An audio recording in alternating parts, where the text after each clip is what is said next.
네, 저는 언론 미디어 정책 주로 이제 제도를 연구를 하는데요. 이번 전혀 어떤 계획이나 예상이 없었지만 한국 다큐멘터리 학회에 이렇게 발표할 수 있는 기회를 주셔서 너무나 감사드리고 영광으로 생각을 합니다. 좀 평소에 갖고 있었던 그런 그 문제 의식에 대해서 좀 아이디어 차원에서 정리를 했습니다. 그러다 보니까 좀 더 이렇게 학술적으로 정교하고 이렇게 다듬지 못한 점을 양해를 부탁드립니다. 언론인권센터에 이렇게 활동하다 보니까요. 뭔가 좀 언론이라든지 미디어와 좀 대척점에 있고 좀 삐딱할 거라는 그런 선입견들을 많이 가지시더라고요. 전혀 그렇지 않고요. 예, 오히려 그 표현의 자유라는 측면에서 적극적으로 표현의 자유 신장을 옹호하는 그런 단체이면서 저 또한 또 표현의 자유를 가장 우선적인 그런 가치로서 여기고 있습니다. 그래서 뭐 넷플릭스와 같은 오늘 좀 쟁점이 되는 사례로서 넷플릭스의 나는 신이다 그리고 황우석 박사의 사건을 다룬 킹 오브 더 클론 요 사례를 중심으로 인권 관련 쟁점들을 좀 짚어볼 건데요. 또 국내에서는 작년에 굉장히 좀 OTT 저널리즘이다. 그리고 이제 뭐 그 지상파 방송사가 글로벌 그런 미디어 플랫폼인 넷플릭스와의 협업을 통해서 성공적인 그런 사례로 평가받는다라는 긍정적인 평가들이 많았습니다.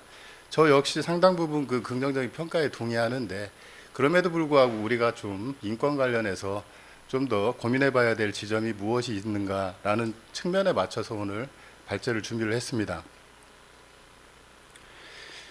최근 미디어 환경과 방송 영상 컨텐츠 유통 측면에서 보자면 기존의 레거시 미디어인 방송이라든지 이런 미디어들의 영향력이라든지 그리고 또 제작, 뭐 유통, 이용에 있어서 상당 부분 감소하는 추세고요.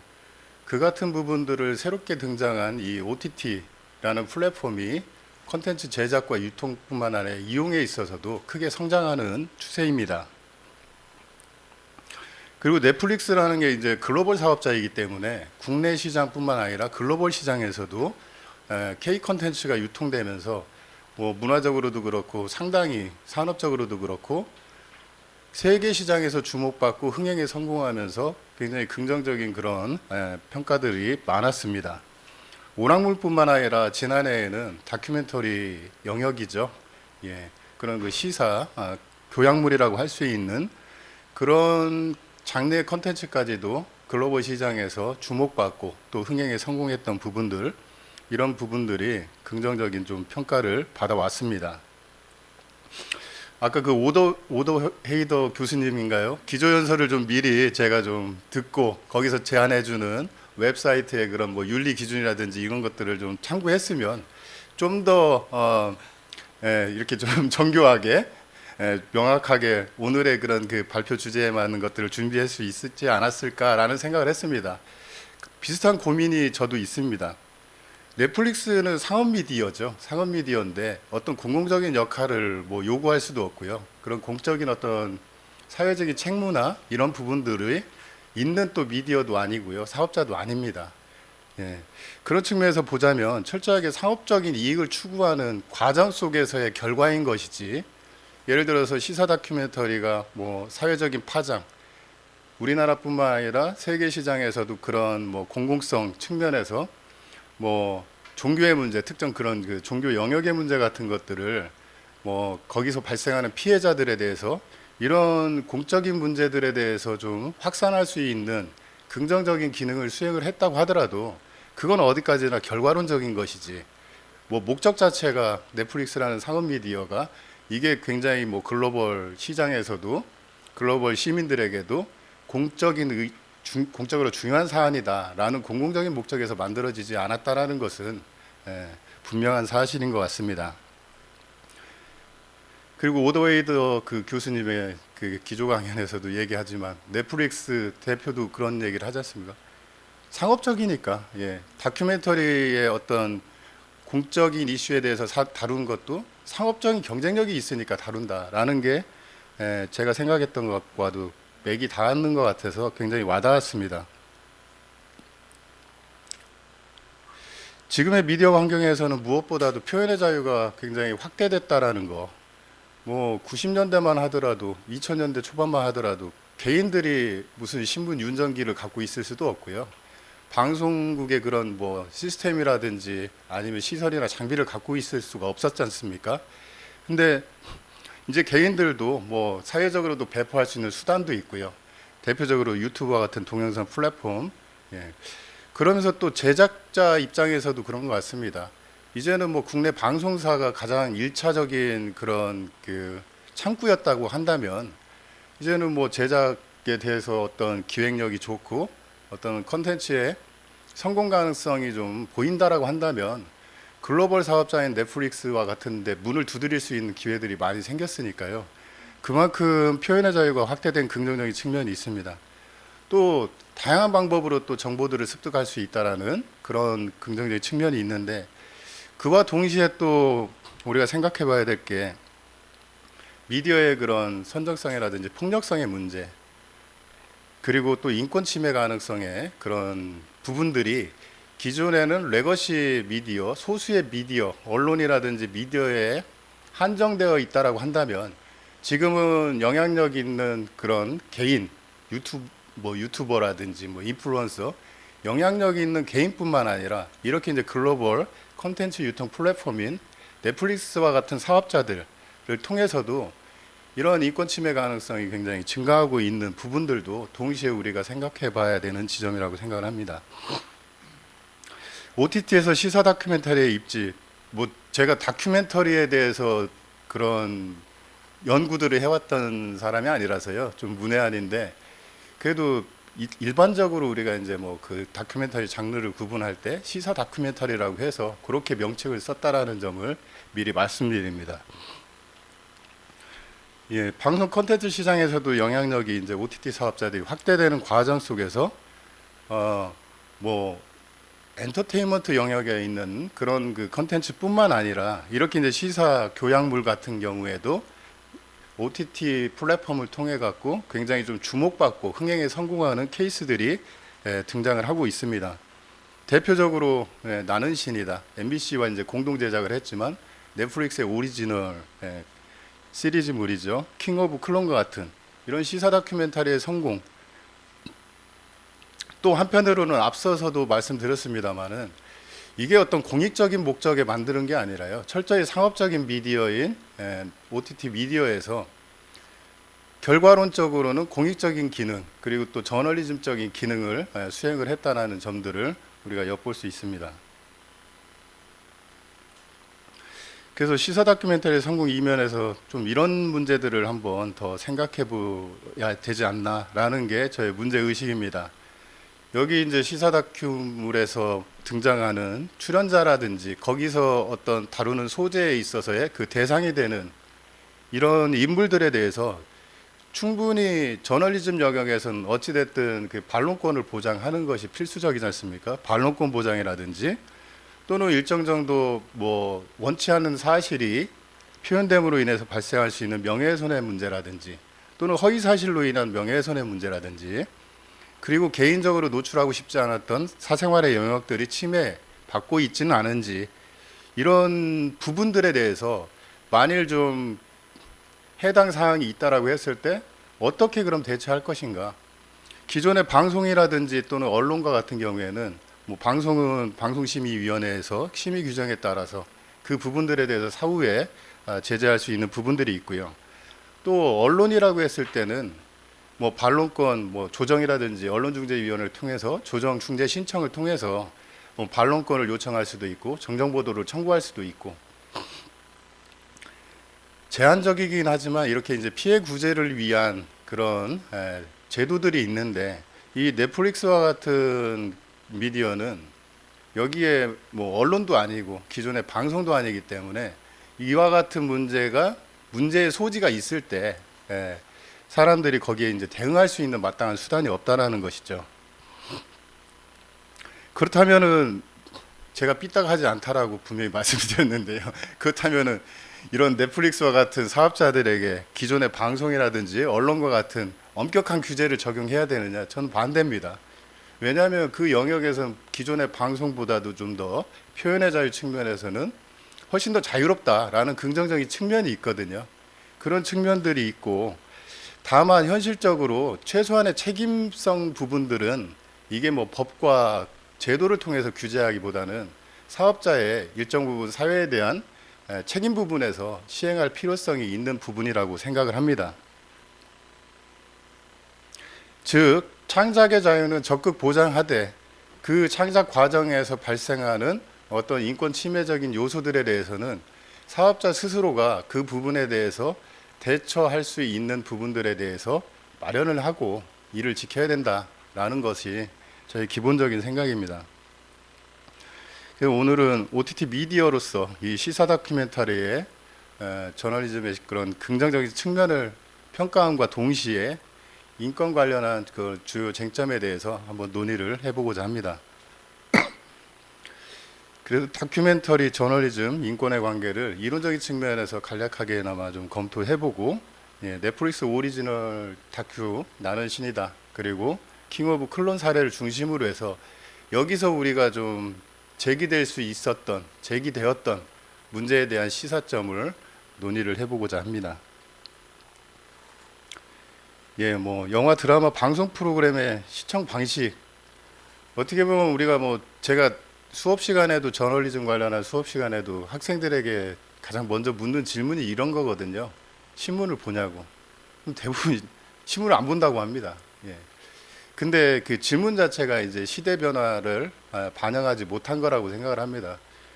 신문을 보냐고 하면 당연히 우리 머릿속에는 이제 종이 신문을 떠올리죠. 그렇기 때문에 신문을 안 본다라고 하는데, 신문 뉴스를 이용하지 않는 것은 아닌 것처럼, 그래서 이렇게 지금 뭐 기존의 방송이 송출되고 이용되는 방식과 또 OTT라고 하는 것이 전혀 다른 서비스가 아니라, 어떻게 보면은 뭐 기술 발달에 따라서 전송하고 이용하는 그런 방식의 차이만 있을 뿐인 것이지, 크게 완전히 새로운 영역의 미디어는 아니다, 완전히 새로운 영역의 어떤 컨텐츠 그리고 또 시청 방식은 아니다라는 것인데요.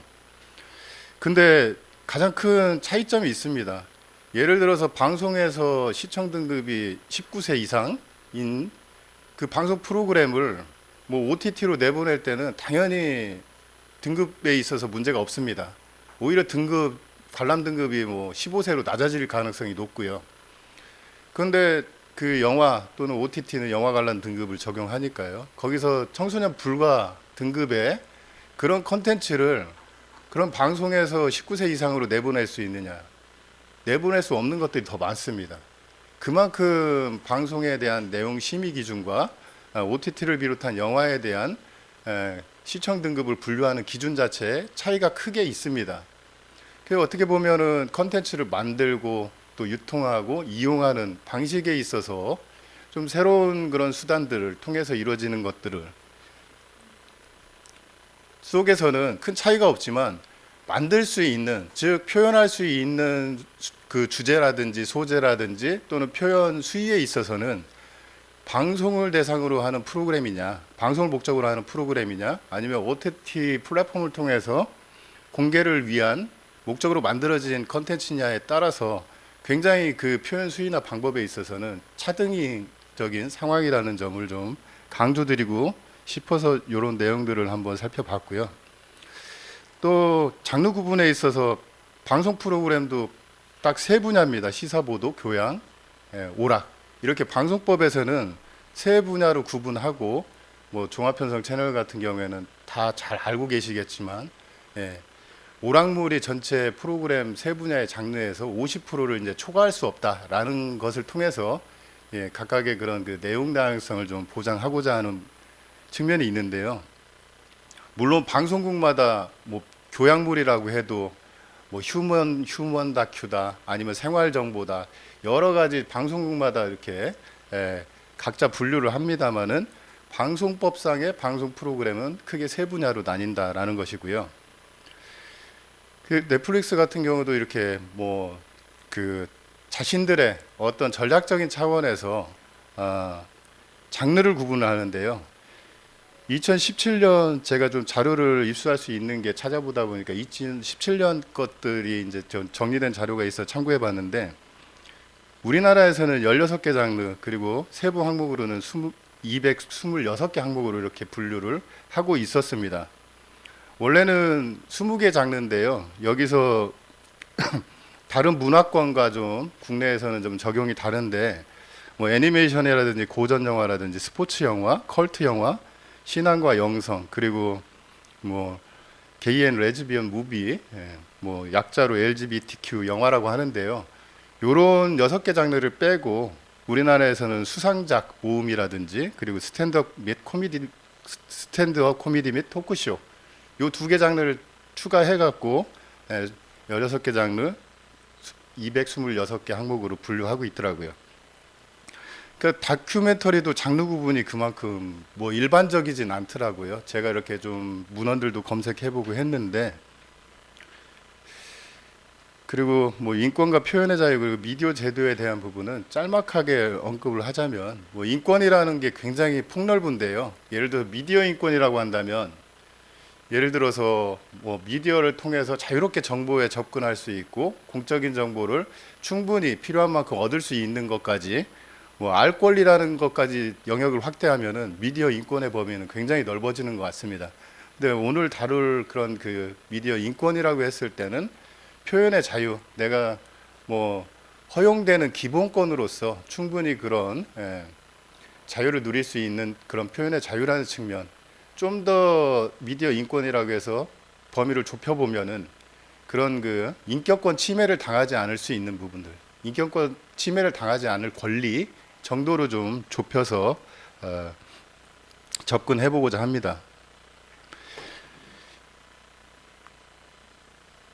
그런데 기존에는 뭐 언론 인권이다라고 한다면 뭐 언론 보도로 인한 피해들이 주로 발생을 하니까요. 신문과 같은 언론사라든지 뭐 기존 레거시 미디어 중에 하나인 방송에서의 프로그램 속에서의 인격권 침해와 같은 것들이 가장 중요한 부분이었고, 또 그들 언론사라든지 방송 사업자들에게 좀 책임과 그런 부분들을 부과를 했는데, 지금의 미디어 환경에서는 그게 이제 개인일 수도 있고요. 이렇게 이제 뭐 OTT로 컨텐츠 제작이라든지 유통이라든지 이용에 중심축이 넘어가면서 그런 글로벌 사업자들에게도 일정 부분 그와 같은 인권 침해적인 부분들에 대해서 스스로 좀 노력할 수 있는 부분들, 그리고 그런 대응책들을 마련할 부분들에 대한 요구들이 필요한 시대라고 생각을 합니다.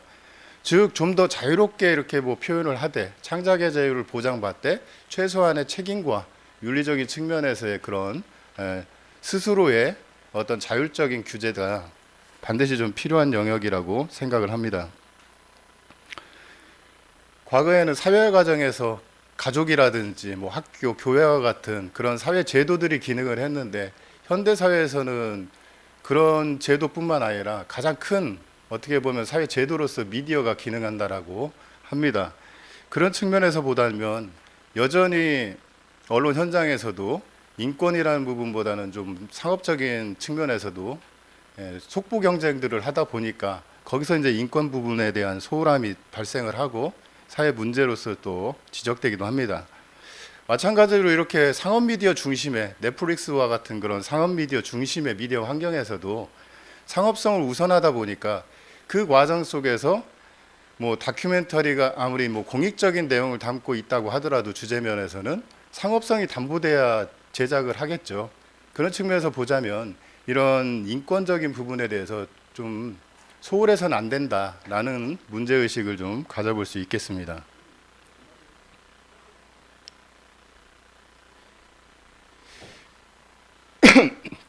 예, 먼저 OTT 플랫폼에서 뭐 오리지널 다큐멘터리 제작 상황에 대해서 살펴보면, 이게 오리지널이라는 게 직접 제작 투자를 해서 제작을 하는 경우 오리지널 콘텐츠다.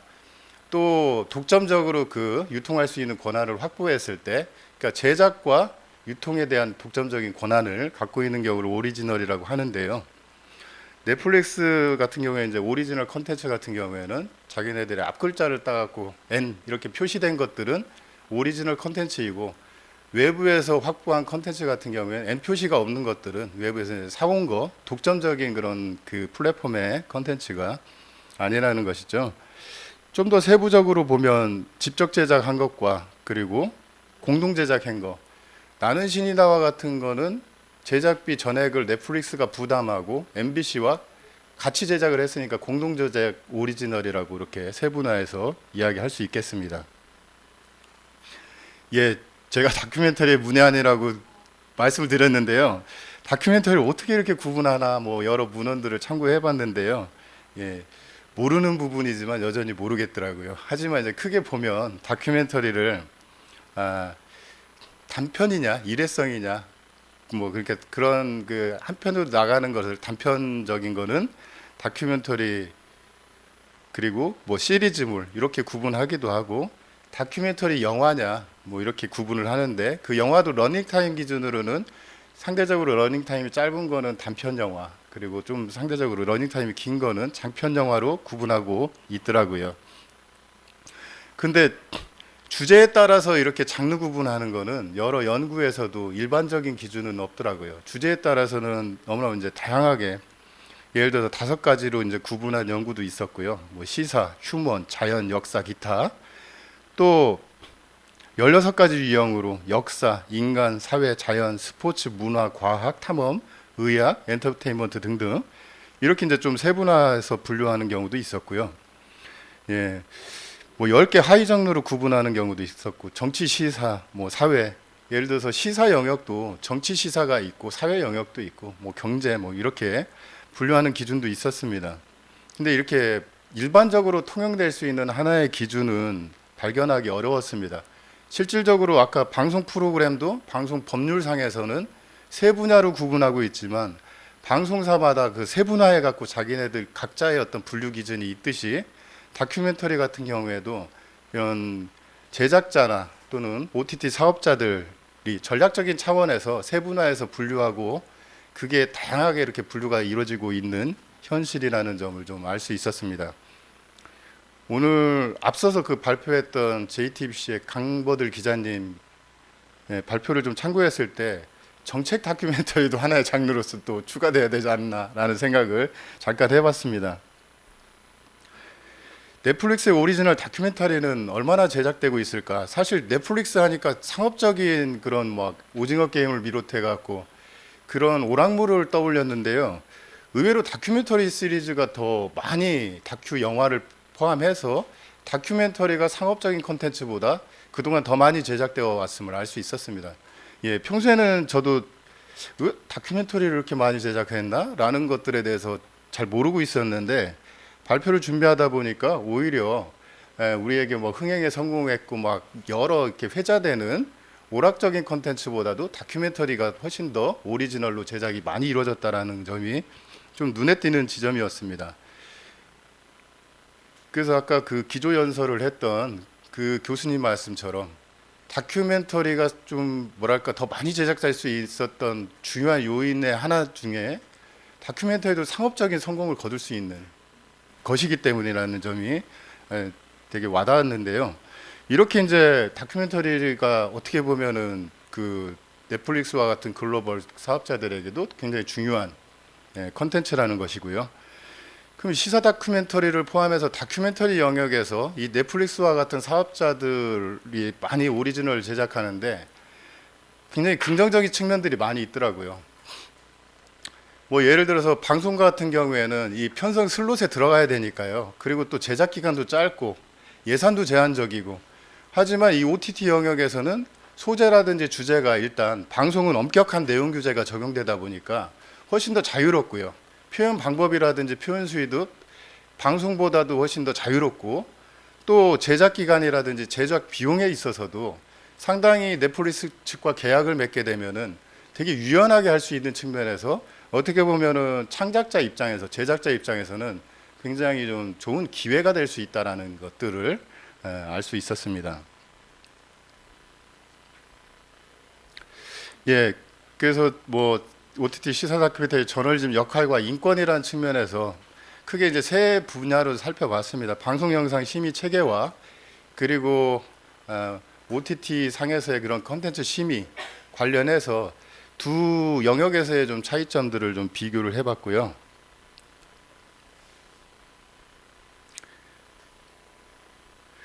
그 다음에 나는 신이다와 킹 오브 클론 그 사례에서 우리가 좀 생각해 봐야 되는 인권 관련 쟁점이 무엇인지에 대해서 살펴보고 최종적으로 좀 필요한 어떤 방향성에 대한 부분들을 제시해 보고자 합니다.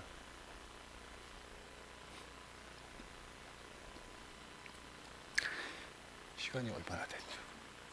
네, 방송 영상 심의 다들 아시고 계실 것 같아가지고요. 예, 짧게 좀 소개를 해드리면, 방송 같은 경우에는 방송법상 사전 심의가 의무화되어 있습니다. 물론 사전 심의는 그 검열이니까 국가기관에 해서는 안 되죠. 방송 사업자 스스로가 사전에 내보내기 전에 자체적으로 내용적인 그런 심의를 통해서 전담 부서를 두고 심의를 통해서 시청 등급을 분류하고, 그리고 내용상의 어떤 심의 규정에 위배되는 게 없는지를 점검한 다음에 방송을 내보냅니다. 그러니까 되게 제작 단계부터 최종 방송 전까지도 방송사 스스로가 등급 분류를 비롯해 갖고 내용에 있어서 되게 엄격한 측면이 있습니다. 그럼에도 불구하고 거기서 끝나는 게 아니죠. 뭐 민원이라든지 아니면 뭐 모니터링에 있어서 문제의 소지가 있다라는 내용이 있으면 방송심의위원회를 통해서 행정적인 규제를 받습니다. 그러니까 상당히 엄격한 틀 속에서 만들어지고 있다라는 거, 방송은 이제 공익성을 또 중시하는 그런 규제 철학이 있기 때문에 그렇습니다. 근데 똑같은 드라마 시리즈라고 하더라도 OTT에서의 그런 그 컨텐츠는 영화 상영 등급을 적용받습니다. 그러니까 방송 프로그램이 아니라 영화와 같은 영화 비디오물로 이렇게 적용을 받고 있기 때문에 영화 관람 등급을 적용받고요. 이후에 내용 규제에 대한 사후 내용 심의에 대한 부분들은 없습니다. 이게 이제 등급 관람 등급을 분류했을 때 그 등급에 위배되냐 안 되느냐의 문제는 있지, 내용 속에서 어떤 문제가 있는지에 대한 내용 규제는 없다라는 것이 큰 차이입니다.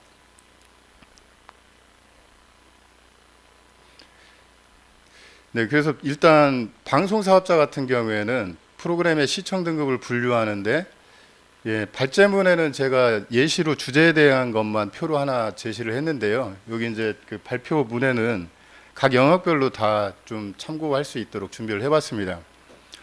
일단 주제 부분에서도 모든 연령 시청가부터 19세 이상까지 그 기준이 제시가 되어 있고요. 그리고 또 폭력성 부분에서도 이렇게 모든 연령 시청가는 가나다라 항목을 다 충족하는 거, 또 19세 이상 시청가는 가나다라 항목을 충족하는 거, 이게 되게 엄격하고 세분화되어 있습니다. 폭력성도 그렇고요, 선정성도 그렇고, 그리고 뭐 기준, 언어, 모방 위험까지도 이렇게 각각의 그 기준별로 서너 개의 그런 그 별도 항목들로 해서 되게 좀 촘촘하게 시청 등급도 분류하게끔 되어 있는데요.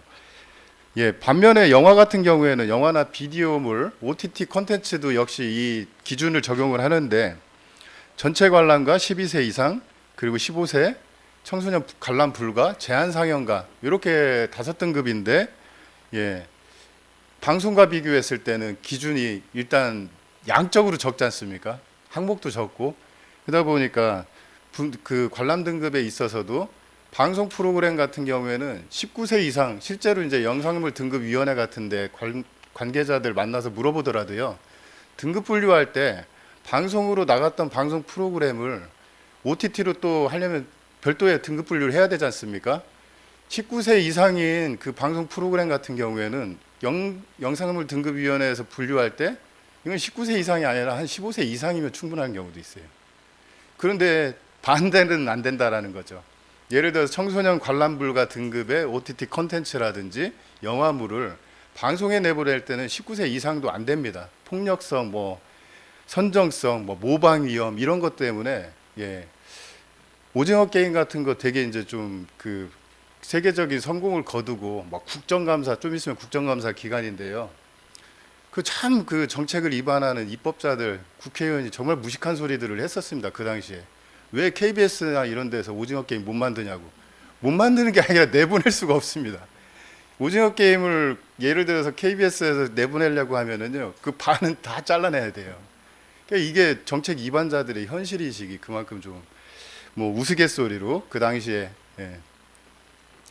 그만큼 서로 간의 그 컨텐츠에 대한 표현에 있어서의 자율성이 상당히 좀 차이가 있다라는 것을 강조하기 위해서 정리를 해봤습니다. 그러면 OTT에서의 컨텐츠는 관람 등급 분류에 위배가 안 되면 나중에 문제가 안 되느냐? 뭐 정보통신망법에 OTT 사업자는 부가통신 사업자입니다. 그러니까 우리가 인터넷상의 어떤 정보에 있어서 불법적인 요소라든지 청소년들을 보호를 위해서 유해한 부분이 있으면 그 부분에 대해서는 뭐 시정 조치를 할 수가 있는데요. 실질적으로 뭐 불법 정보나 아니면 뭐 청소년에게 굉장히 심각할 정도로 유해한 컨텐츠가 그 OTT 그런 시리즈물이라든지 영화에 얼마나 있겠습니까? 그러니까 사실상 실효성이 없는 내용 규제, 그러다 보니까 이렇게 방송 프로그램보다는 오히려 이제 OTT 플랫폼을 통해서 컨텐츠를 제작하는 것들이 제작자 입장에서도 훨씬 더 좀 뭐랄까 창작의 자유 측면, 그리고 뭐 또 비용의 문제, 불확실성을 또 낮추는 문제. 방송과 같은 경우에 납품했을 때 손실이 발생했을 때는 일정 정도 제작사가 부담하는 것들이 있거든요. 근데 사전 제작이 이루어지기 때문에 뭐 제작 비용이라든지 일정 정도 수익을 보장받을 수 있는 거. 물론 그 대신에 그 IP 같은 경우에는 넷플릭스 측이 다 갖고 가는 문제점이 있긴 합니다만은 제작자 입장에서는 그런 그 이점이 있다라는 거. 그래서 오히려 이제 넷플릭스와 같은 그런 OTT 사업자들과 협업을 더 선호하는 측면도 있습니다. 자, 이렇게 뭐 그 현행 규제의 어떤 차이점도 있고 또 OTT 영역에서 훨씬 더 좀 창작의 자유를 보장받을 수 있는 부분도 있고 그런 측면에서 이 나는 신이다와 킹 오브 클론 시사 다큐멘터리라고 할 수 있는 이 두 컨텐츠가 지난해 굉장히 주목을 끌고 또 사회적인 그런 좋은 평가를 받았는데요. 간략하게 그 개요들을 좀 짚어보면 이 나는 신이다 같은 경우에는 MBC가 원래 뭐 PD 수첩에서도 그런 그 이단 종교의 문제 같은 것들은 과거에도 다뤘고 다른 뭐 SBS와 같은 또는 KBS와 같은 지상파 방송에서도 시사 프로그램에서 좀 다룬 적이 있습니다. 물론 앞서서의 그런 내용의 규제 그 체계의 좀 차이점 때문에 방송에서는 그만큼의 수위를 다룰 수가 없다라는 뭐 한계점이 있죠. 네. 그리고 또 한 가지는 지난해 그 나는 신이다 같은 경우에는 JMS 측이 방송 금지 가처분을 OTT 플랫폼에다가 제기했던 최초의 사례로서 이렇게 기록되고 있습니다. 물론 법원에서는 받아들이지 않았습니다. 충분히 뭐 공익적인 어떤 성격도 있고 프로그램의 그런 측면에서 아가동산이라는 쪽에서도 가처분을 신청을 했는데요. 이게 제작사가 권리를 넷플릭스에 귀속되기 때문에 제작사가 그거를 뭐 공개하니 안 하니 결정 권한이 없다라는 측면이 있고요. 그리고 또 넷플릭스가 해외 사업자이기 때문에 우리나라 법에 있어서의 적용이 조금 다릅니다. 그러다 보니까 이게 실질적으로 실효성이 없다라는 측면에서 아가동산 측에서는 가처분 신청을 취하하고 뭐 미국 본사에 있는 그런 넷플릭스를 상대로 뭐 소송을 준비 중이다라고까지 좀 알려졌던 부분이 있습니다. 그리고 이제 이 해당 컨텐츠에 대해서 뭐 과거에도 뭐 이런 JMS의 문제라든지 뭐 만민 공동교회라든지 그런 뭐 헌법상 종교의 자유가 있는데 쉽게 막 사이비 종교라고 이렇게 표현하면 안 되는데요.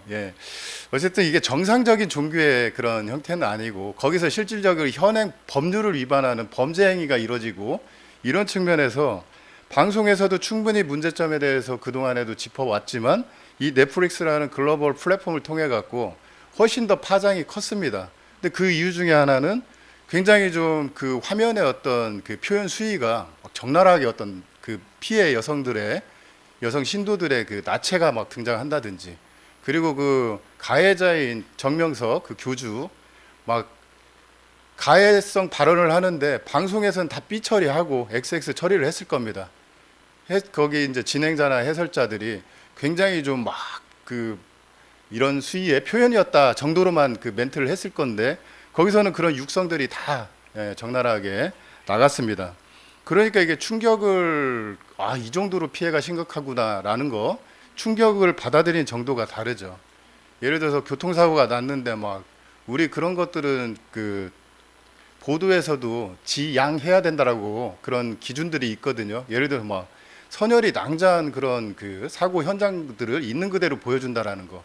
그 언론 보도에서는 최대한 그 부분들에 대해서 뭐 모자이크 처리를 한다든지 아니면은 그 상황에 대해서 설명하는 정도로 갈무리를 하는데 여기서는 어찌됐든 그런 것들을 좀 적나라하게 보여주면서 피해에 대한 심각성이라든지 이 부분들을 더 일깨웠고 뭐 신도들이 대거 한 50% 가까이 이탈을 했다. 그러니까 피해 예방 차원에서도 일정 부분 공익적인 목적을 달성했다라고 제작진 입장에서는 너무 선정적인 거 아니나 이런 비판에 자기가 담을 수 있는 어떤 그런 그 뭐 취재한 영상들 입수한 영상에서 10분의 1도 여기 내보낸 게 아니다. 근데 피해의 심각성을 정말 일깨우기 위해서는 불가피한 조치였다라는 주장도 펼쳤습니다. 네. 근데 결과적으로는 공익적인 측면에서 그런 그 뭐 특정 종교로 인한 피해자들에 대한 것들도 피해에 대한 심각성을 일깨우고 또 뭐 재판을 받고 있는 그 교주에 대해서 그 진행 중인 재판과 관련해서도 굉장히 그런 것들이 이제 사법 당국에서도 엄중하게 좀 바라보면서 뭐 여러 가지 또 피해 예방 차원에서도 공익적인 어떤 그런 결과가 있습니다. 근데 이거는 앞서서도 저의 문제의식은 결과론적인 거지. 이걸 목적으로 상업 미디어인 넷플릭스에서 했을까? 그건 저는 아니라고 생각합니다. 근데 워낙 이 주제 자체가 소재 자체가 뭐 비정상적인 종교에 대한 문제들 그리고 심각한 어떤 그 현행법 위반의 어떤 범죄 행위들이기 때문에 아무리 시사 다큐멘터리고 공익적인 성격이 있다고 하더라도 상업적인 성공이 좀 어느 정도 가능하기 때문에 저는 다뤘던 측면도 분명히 있을 거라고 생각을 합니다.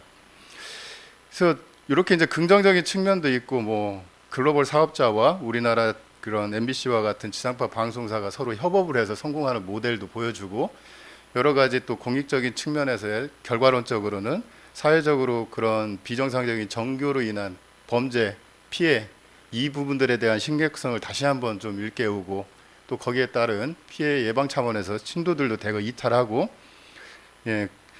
그 이면에 보면은 우선은 방송 프로그램에 대한 심의 규정 기준에서 제가 그 규정들을 쭉 보면서 어디에 걸릴 것인가 체크했을 때 이렇게 많습니다. 뭐 공정성 항목에서 재판 진행 중인 사건에 대해서 재판에 영향을 미칠 수 있는 사건을 보도해서는 안 된다라는 거부터 시작해서 성폭력, 성희롱 사건 보도와 관련된 그런 규정들, 범죄 사건 피해자 등 보호와 관련된 규정들, 방송 심의 규정에 이런 기준들을 적용하면은요, 이건 방송이었으면은 정말 방송 가장 그 징계 수위가 높은 프로그램 폐지 결정 날 정도로 관계자 징계, 뭐 과징금, 그러니까 방송에서는 이 정도로 다룰 수가 없다라는 거죠. 앞서서 그 현행 규제 체계 차이점을 비교했듯이.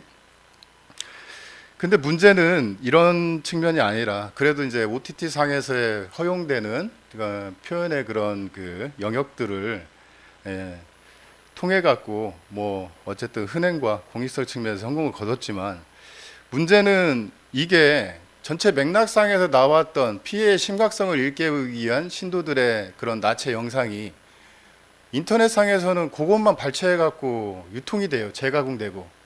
이게 그러니까 전혀 제작진이 의도하지 않았던 방식으로 2차 가해가 이루어질 수 있는 부분이 있고요. 또 하나는 피해자 보호 관점에서 봤을 때 이게 또 계속해서 어떤 의도치 않은 부분에 대해서 저 피해자가 누군지 물론 모자이크 처리도 하고 뭐 실명을 거론하진 않았지만 또 거기서도 또 메이플인가요? 이 분은 피해자인과 동시에 자기가 물론 피해자가 동의를 해서 자기 실명과 그리고 얼굴을 공개하면서 거기 나와서 증언을 했습니다마는 근데 그게 한번 넷플릭스도 온라인과 마찬가지로 한번 나가게 되면은 이후에 삭제 같은 게 안 되잖아요. 그럼 그 당시 공개됐을 당시에는 피해자가 저렇게 용기 내서 용기 내서 이렇게 증언했다라고 하고 하지만 이게 계속 남아있는 동안에는 그 이후의 문제는 어떻게 할 것인가, 그 이후에는 좀 내려줄 것인가, 이런 어떤 한계점들을 좀 나타났던 부분이 있다라고 생각을 합니다. 킹 오브 클론 같은 경우에는 당시 우리나라 뭐 2000년대 그때 뭐 줄기세포 배양에 성공했다고 해갖고 막 국가적으로도 굉장히 좀 잔치 분위기였는데 공익제보자 연구팀에 있던 공익제보자의 제보로 그 논문이 조작됐고 실험이 조작됐고 또 그 과정에서 비윤리적인 그런 연구가 이루어졌다라는 것들이 폭로되면서 그게 결과론적으로는 이제 조작인 게 밝혀졌고요. 황우석 박사가 몰락을 했죠. 예. 근데 이게 또 한 가지 뭐 공익적인 성격에서 어떻게 보면 연구 윤리 위반이라든지 뭐 지난 일이지만 다룰 수 있지만 나는 신이다와 마찬가지로 굉장히 좀 시사적인 내용이지만 상업적으로 좀 그 주목받을 만한 주제가 아닐까 생각을 합니다. 이것도. 그래서 여기서 이제 뭐 다큐멘터리에 있어서 다큐멘터리를 제작하면서 황우석 박사의 주장도 있고 그 당시에 이 지금 다른 학교에 이제 교수로 있는 공익제보자였던 이분의 그런 인터뷰도 같이 나갑니다. 나가는데 문제는 황우석 박사가 주장을 합니다. 자기 아이의 뭐 결혼식 주례도 했고 아이의 대부를 맡아달라고 하면서 그렇게 겉으로는 되게 긴밀한 관계인 척하면서 MBC PD랑 접촉하면서 이와 같은 것들을 제보했다. 그 주장을 펼치면은 우리가 일반적인 기준에 비춰보면은 그렇지 않습니까?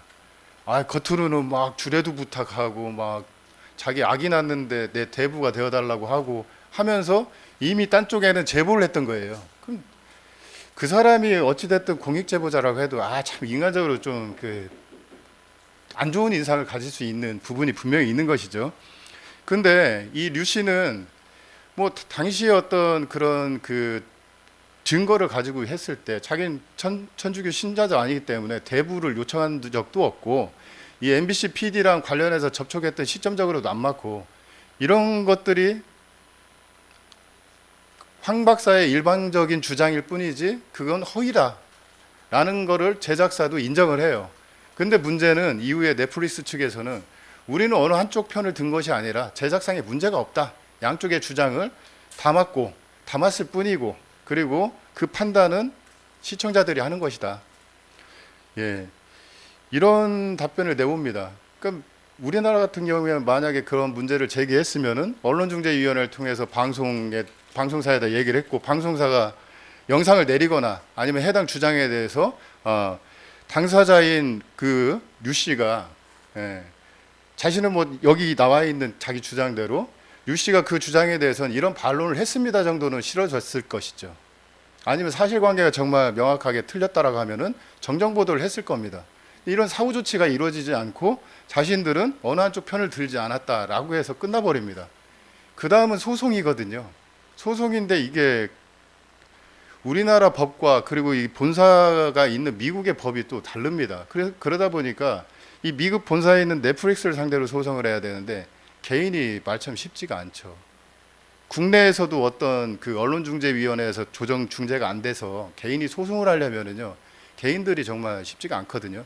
근데 이거 글로벌 사업자를 대상으로 한다라는 거는 사실상 거의 불가능에 가까운 영역이다라는 한계점이 있습니다. 결론적으로는 이와 같은 창작의 자유를 훨씬 더 보장받고 있는 OTT 영역에서 뭐 상업적인 어떤 목적에서 만들어지지만 내용이나 주제나 어떤 결과론적인 측면에서 보면은 충분히 좀 공익적인 그런 성과도 이룰 수 있고 저널리즘적인 기능을 수행할 수 있는 부분도 긍정적으로 바라볼 수는 있는데요. 문제는 그 과정 속에서 이렇게 시사 다큐멘터리 같은 영역에서 거기 등장하는 인물이라든지 그 해당 컨텐츠가 다루고 있는 내용 속에 등장하는 사람들의 인격권 침해 요소가 있을 때 이 부분들은 그러면 어떻게 해야 될 것인가. 그래서 제가 몇 가지를 좀 생각을 해봤습니다. 하나는 제작 단계에서부터 예를 들어서 제작사들이 기자들은 아니지 않습니까? 그러다 보니까 기자들은 그래도 반론권이라든지 이런 원칙들을 지키거든요. 취재 윤리 차원에서. 그래서 제작 단계에서부터 제작사가 좀 이런 부분들을 하나의 내부적인 매뉴얼 할 수 있도록 제작사와 넷플릭스와 같은 사업자들이 계약 당시부터 시사물을 다루고 거기 출연하는 사람들의 인격권 그런 침해 요소를 줄이기 위해서 이런 것들을 고려해라라는 내부적인 어떤 그런 가이드라인이 있어야 될 것 같아요. 근데 하라고 하면 또 안 하지 않습니까? 그럼 최소한도로 뭐 공식적인 그런 그 법 규제를 통해서 제약을 한다면 이렇게 이제 플랫폼 사업자들이 정말로 누릴 수 있는 자유의 영역이 넓어졌는데 최소한의 자율적인 조치들을 안 하는 부분들, 이런 부분들은 좀 법률을 통해서라도 규제할 필요가 있는 것 같습니다. 인격권 침해를 위해서 뭐 그 제작 단계에서부터 그 부분들에 대한 고려를 해야 되는 어떤 내부적인 지침들을 마련하고 준수해야 된다 정도는 법제도를 통해서 좀 의무화할 수 있는 부분들이 필요하지 않을까라는 생각을 해봤고요. 그리고 또 제작자라든지 이런 플랫폼 사업자들의 책임성이라는 부분에서 앞서서 의도하진 않았지만 일부 영상만 발췌해갖고 막 재가공돼서 온라인 특성상 유통되면서 발생할 수 있는 그런 2차 가해의 어떤 그런 그 가능성들도 고려해서 이 부분에 대해서 정말 피해의 심각성을 선한 의도로 있는 그대로 알려주기 위해서 그렇게 좀 자극적으로 보일 수 있는 장면을 썼다라는 데 그치지 말고 이게 앞으로 어떻게 될지에 대한 가능성 차원에서도 고려를 해갖고 최대한 좀 신중을 좀 기할 필요가 있지 않은가, 이런 정도로 제 발표를 마치겠습니다. 들어주셔서 감사합니다. 네, 그 창작의 자유 시대의 공익성보다 더 자유로운 기회가 주어지는 시대의 제작사나 프로듀서님들이 굉장히 이제 좋은 시대에 살고 있는 것 같습니다. 근데 말씀 주셨듯이 사후 이면에나 뭐 반론, 피해, 규제 등에 있어서는 굉장히 이제 법으로서도 이제 법 테두리 밖에 있다 보니 이제 그런 부분들이 이제 가해를 받고 있는 것 같습니다. 그래서 요즘에는 굉장히 영향력 있는 개인 유튜버들이 또 이거를 이용을 하여 또 범죄를 또 저지르고 있는 것이 이제 최근에 또 이제 뉴스화가 됐습니다. 그래서 뭐 유명한 연예인들을 상대로 내가 너에 대한 개인 정보를 알고 있으니 이거를 내 유튜브에 틀기 전에 나에게 돈을 달라라고 하면서 이제 이런 또 이제 또 다른 또 범죄가 많다 보니 사법부의 업무량도 굉장히 많을 것 같습니다. 그러면 이제 여기서 제가 질문을 드리고 싶은 게 이제 어떻게 이런 부분들에 있어서 이제 조금 더 우리가 해결해 볼 수 있는가에 대한 부분을 이제 교수님께서 세 가지로 이제 말씀을 주셨었어요. 근데 그러면 방송법에서 이제 제가 궁금한 점은 뉴미디어 통제에 대한 법규 실행이 그럼 현재 어느 시점까지 이제 진행이 되었는지 혹시 아시면 한번 좀 답변을 들어보고 싶습니다. 네. 한 가지인가요? 네. 예, 뭐 방송법상에서 제가 서두에도 말씀드렸다시피 방송법은 기존에 이제 다른 미디어가 없을 때 방송이 갖고 있는 문화적인, 사회문화적인 영향력이 워낙 크다 보니까 또 소수에게만 그 허가를 내주고 하다 보니까 사회적인 책임성을 굉장히 강하게 부여했던 것들이 현재도 이어져 오고 있죠. 네. 근데 그 같은 기준을 방송법에 있는 방송 사업자만큼이나 이 OTT나 플랫폼 사업자들에게 부과하는 거는 저는 좀 시대적으로도 맞지도 않고 오히려 표현의 자유를 좀 창작의 자유를 더 제한할 수 있는 것 같습니다. 그래서 그거는 바람직하지 않은 것 같고요. 다만 이제 이게 종전에는 우리가 신문이라고 했을 땐 종이 신문만 떠올렸지만 지금은 종이 없이 다른 형태의 신문이 존재하거든요.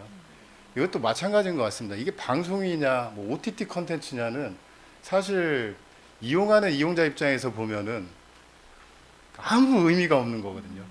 내가 TV라는 그 화면을 통해서 보느냐, 아니면 PC와 같은, 아니면 모바일 기기로 보느냐, 그게 방송 프로그램인지 OTT 컨텐츠인지 전혀 의미가 없는 시대에 살고 있는데 기존의 틀에서 이렇게 하다 보니까 다만 좀 그런 시청각, 이게 방송법의 그런 내용들은 다루기가 어렵고요. 방송 사업자가 아니기 때문에 질문 주신 데 대한 네. 답변을 드리자면 좀 배경을 말씀드렸고, 시청각 미디어로 해서 이게 방송이든 영상 그냥 그 시리즈물이든 영화든 시청각 미디어라고 그 컨텐츠의 단위에서 통합적으로 해서 일정 부분 거기에 대한 어떤 그 동일한 방송보다는 좀 느슨해야 되겠죠. 동일한 어떤 사업자에 대한 책임성 이런 것들을 부여하는 게 예, 아직까지 근데 어느 법에서 어떻게 구체적으로 해야 될지는 제가 좀 더 연구를 해봐야 할 것 같습니다. 아, 네. 감사합니다. 혹시